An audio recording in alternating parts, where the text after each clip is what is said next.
This is a 200,000 ton engineering impossibility. It wasn't built, it was carved from the mountain. They started at the top and worked their way down with zero room for a single structural mistake. In this episode, we are going to one of the most famous cave sets across India, the Ellora cave sets, to ask the question, should these cave sets be a wonder of the world? If you talk to anybody in India, I think they would say yes, and we're going to have a look at it all today to work out where it sits in the plethora of global architecture. I'm Jack Thompson, the award-winning backpacking architect, and I'm asking the question, are the 7 wonders of the world really the 7 wonders of the world, or have some other pieces of architecture been overlooked?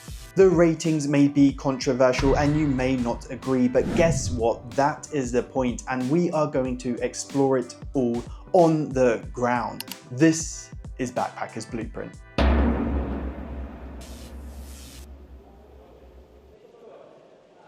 Let's get back to India, let's get to Ellora Caves, and let's go and look at a piece of architecture that challenges everything we know about how we build. We are heading 300 kilometers inland by train to Aurangabad. Officially renamed as Chhatrapati Sambhanagar in 2003, the rock here is famous across India, and it's that geological shift that makes everything we're about to see possible.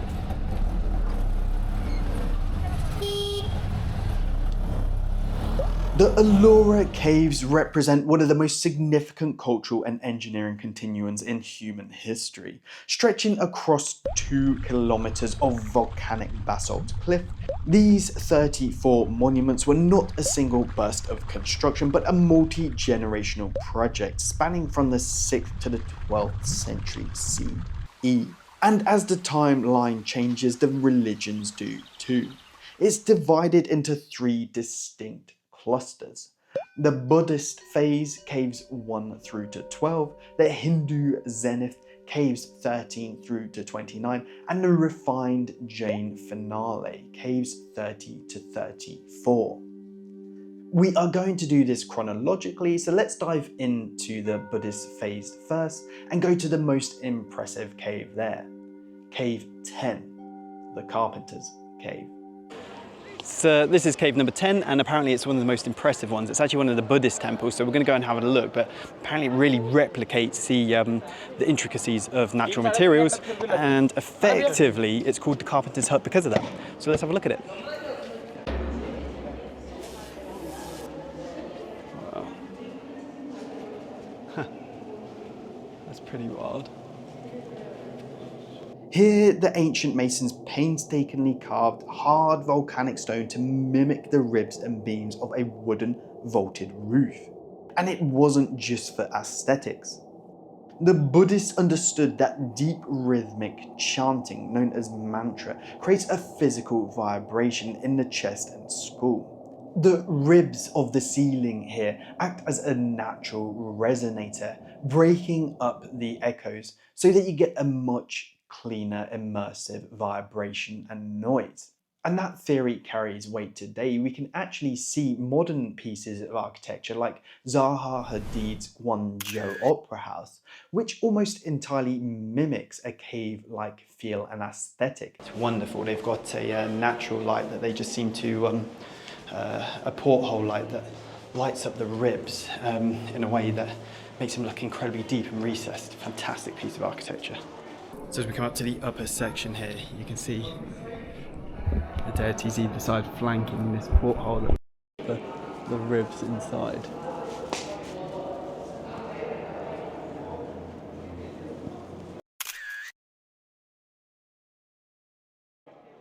And the Buddhists didn't stop here. Most people think of a cave as a small open in a geological formation.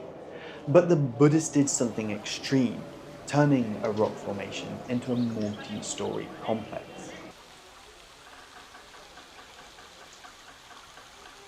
Just next door we find Tin Thal, a 3-story structure. By the 8th century, Ellora was a massive university city. These spaces weren't just hermitages for a few people, they were housing hundreds of monks, students, and travellers.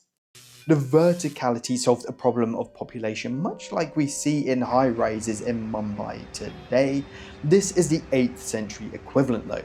The ground level was generally the public entry level, large open halls for assembly or storage.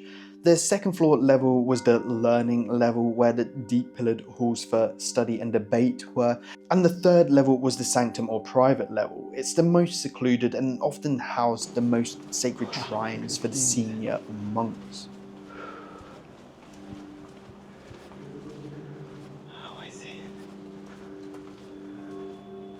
So Cave 12 is significant because of how much of an engineering marvel it is. You can see we're already 1, 2, 3, 4, 5, 6 columns back.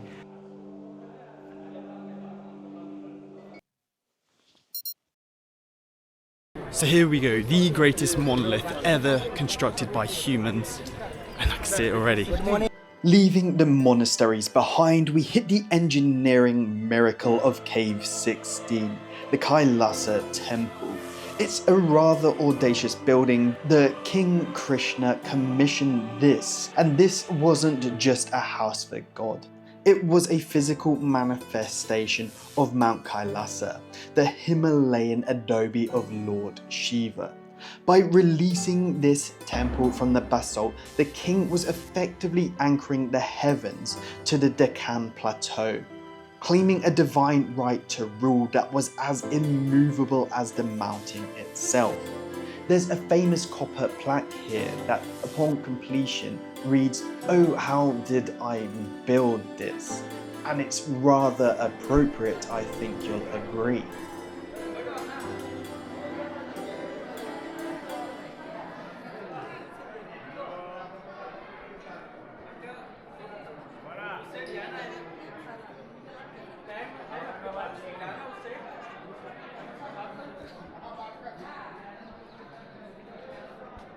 It's immediately interesting because you can feel like this formation, for example, is very much a cave, and you can see the columns that they've left in place to make sure that this doesn't collapse. But ones like these perhaps give an idea of how they carved further in, and you can see the stone, just the chisel marks are still in it.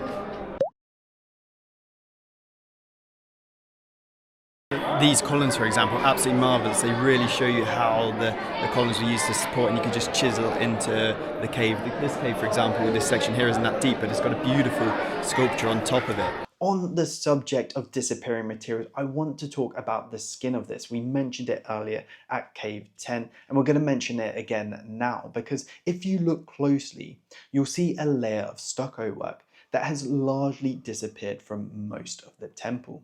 So what you actually see here is the engineering of the temple. It's the skeleton that was the final canvas before the stucco layer was added. There is a common misconception that the Kailasa Temple is a multi-story complex, but it's not. In reality, the main temple is essentially a single-story shell sitting atop a massive 8-meter tall decorated plinth. And to help with that ethereal feel, if you look at the plinth of this temple, you will see elephants surrounding it all the way around, symbolically, not literally, holding the temple in the air above. So you can see the gorgeous elephants here. This one's got his trunk intact, which is fantastic.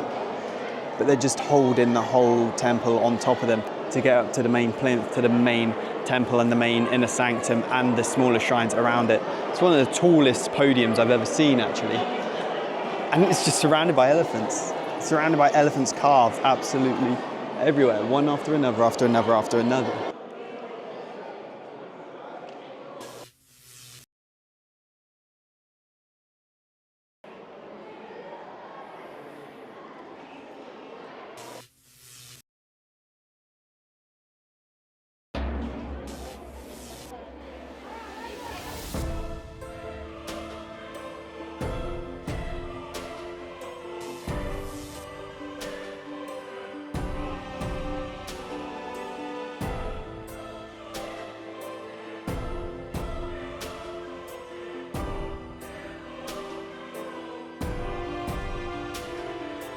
see the old stuff here. You can see the greens, the yellows, the reds here that would have been painted on. And you can see it up here as well, and you can really see a really fine layer of plasterwork over the top of the basalt that really smooths the basalt up. Now the basalt stone almost looks like it acts like a natural key to the plasterwork, so imagine it is literally just gone straight over the top, but it's pretty incredible. It was a decorated monolith. So at the top level here you have the main inner sanctum, and around it we have a smaller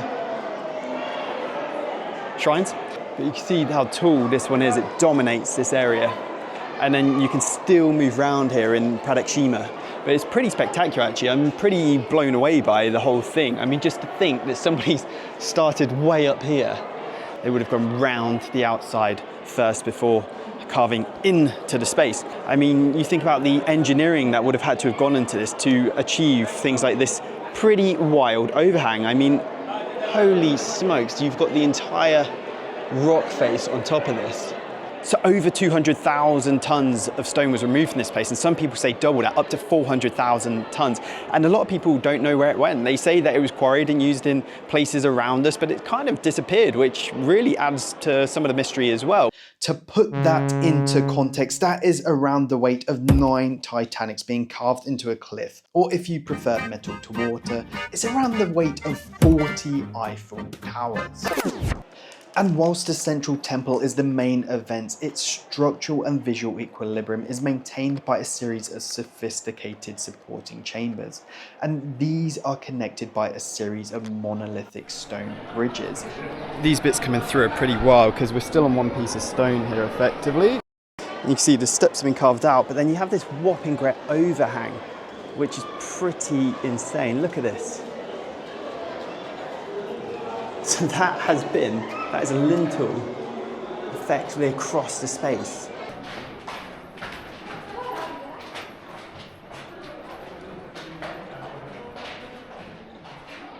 Two other remarkable elements of Kailasa Temple are the 15-meter victory obelisks.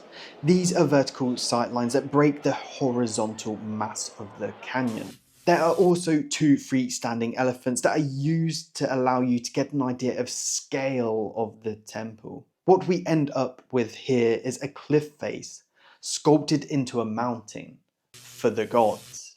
Okay, final stop, the Jain Cave complex, before we talk about the wonders of the world and where this complex sits within that discussion. Let's go and have a look. Caves 30 to 34 represent the 10th century endgame for Ellora. If the Buddhist caves were about scale and the Hindu caves were about audacity, these are about precision. The real MVP here is Cave 32, the Indra Sabha. So this is Cave 32, and I actually really like this one because it feels like a miniature version of Kailasa Temple. I mean, we've got an elephant guy right here, as you can see. There's the main temple or shrine in the middle, and then we have the monolith elements here. This isn't a cave, it's a 2-story jewelry box. In this courtyard, you will find a monolithic shrine that's called a Sarvatobhadra, and this effectively means it's open to all 4 sides. And this became a staple for South Indian architectural design for the next 500 years. The iconography here is all about ahimsa, non-violence. It's mathematically perfect, and compared to the crowds at Kailasa, it's an absolute sanctuary. Okay, so let's talk about the elephant in the room here,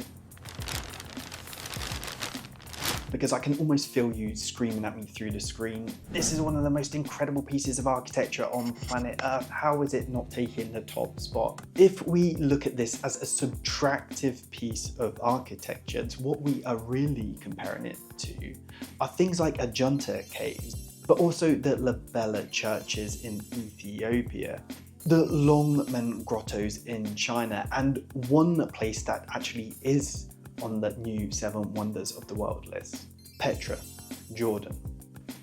So if Petra, Jordan made that list and became one, then surely that's our litmus for comparison here. And arguably, the complex of Ellora is way more detailed, and if it is, Ellora is perhaps a greater achievement. You'll have to let me know what you think of that statement in the comments below.